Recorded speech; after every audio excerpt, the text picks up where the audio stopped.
Imagine a world in which one of the things owned by a corporation was the song Happy Birthday.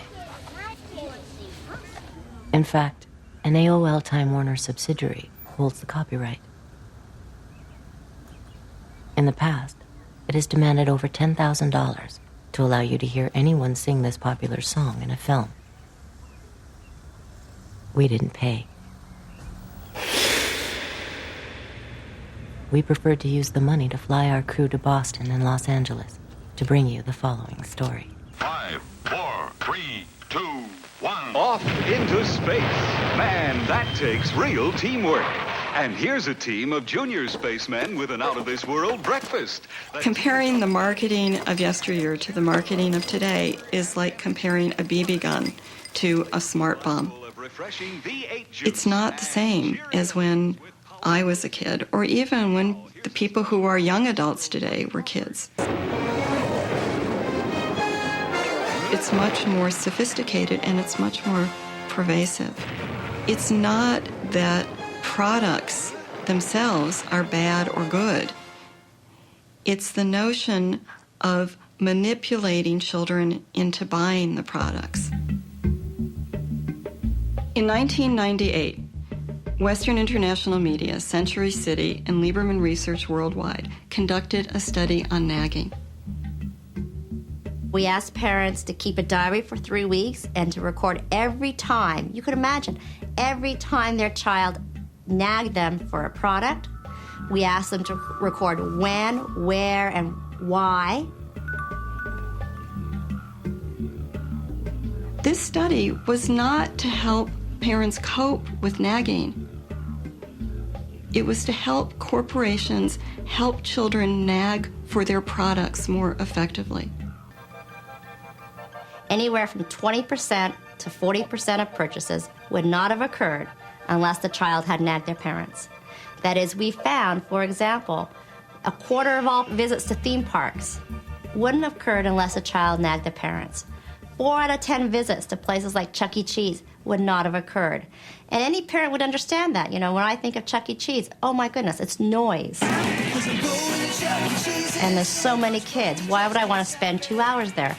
But if the child nags enough, you're going to go. We saw the same thing with movies, with home video, with fast food. We do have to break through this barrier where they do tell us, or they say they don't like it when their kids nag. Well, that's just a general attitude that they possess. It doesn't mean that they necessarily act upon it 100% of the time. You can manipulate consumers into wanting and therefore buying your products. It's a game. Children are not little adults. Their minds aren't developed. And what's happening is that marketers are playing to their developmental vulnerabilities. The advertising that children are exposed to today is honed by psychologists. It's enhanced by media technology that nobody ever thought was possible. The more insight you have about the consumer, the more creative you'll be in your communication strategies. So if that takes a psychologist, yeah, we want one of those on staff. I'm not saying that it's wrong to make things for children. You know, and I also think it's important to distinguish between psychologists who work on products for children, who help toy corporations make toys that are developmentally appropriate. I think that's great. That's different from selling the toys directly to the children. Initiative is huge. I think in the U.S. we place about $12 billion of media time. So we'll put it on TV, we'll put it in print, we'll put it out in outdoor, we'll buy radio time. So we're the biggest buyers of advertising time and space in the U.S. and in the world. One family cannot combat an industry that spends $12 billion a year trying to get their children. They can't do it. They are tomorrow's adult consumers, so start talking with them now, build that relationship when they're younger, and you've got them as an adult. Somebody asked me, Lucy, is that ethical? You're essentially manipulating these children. Well, yeah, is it ethical? I don't know. But our role at Initiative is to move products. And if we know you move products with a certain creative execution, placed in a certain type of media vehicle, then we've done our job. Every institution provides the people who are members of it with a social role to occupy. And typically, institutions that are vibrant and have a lot of power will specify that role in some sense as a list of virtues. It's true for churches, for schools, for any institution that has power over people and shapes them. One nation. The corporation, likewise, it provides us with a list of virtues, a kind of social role, which is the good consumer. Like the waters of a mighty ocean, people also represent a tremendous force, the understanding of which is of greatest importance to the American way of life. This force is known as consumer power. The goal for the corporations is to maximize profit and market share, and they also have a goal for their target, namely the population. They have to be turned into completely mindless consumers of goods that they do not want. You have to develop what are called created wants. So you have to create wants. You have to impose on people what's called a philosophy of futility. You have to focus them on the insignificant things of life, like fashionable consumption. I'm just basically quoting business literature, and it makes perfect sense. The ideal is to have individuals who are totally dissociated from one another, whose conception of themselves, the sense of value, is just how many created wants can I satisfy. These people are customers because they are willing to trade money for widgets. And all the customers take their widgets home to all parts of the country.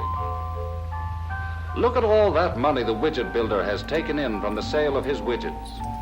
We have huge industries, public relations industries, monstrous industry, advertising and so on, which are designed from infancy to try to mold people into this desired pattern.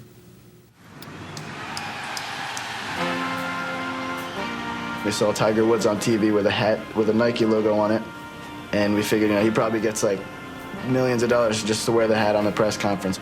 And therefore, we figured we can do that for someone else and hopefully get money in turn so we can go to school. And that's how we came up with being corporately sponsored. We made our sponsor announcement on today's show on June 18th. We're thrilled to be sponsored by First USA. We're thrilled to be working with First USA as our corporate sponsor, and they're covering our college tuition. Found First USA as our sponsor, and we're proud to be working with them. Our sponsor is First USA, so we were really thrilled to announce First USA as our sponsor. We're thrilled to be working with First USA. And so we give First USA a good name in the media and include them in our news stories, and then through there they get as much advertising as we can give them. They'll be conforming not to the wishes of demanding parents, but to the wishes of an image-conscious corporation. They're not just out there for the money, and they want to work with us and be our friends and let us help them, help us, and vice versa. We became walking billboards to pay for our college tuition. Cool Site of the Day picked us as Cool Site, and Yahoo picked us, and we were in USA Today. When we did our photo shoot for People magazine, this is where we stood, up on top. We stood up here, and we smiled. We smiled and took the picture. Our parents had war stories and stuff to tell us, but we have our corporate sponsor story. Exactly. I have a lot of faith in the corporate world because it's always going to be there, so you may as well have faith in it, because if you don't, then it's just not good.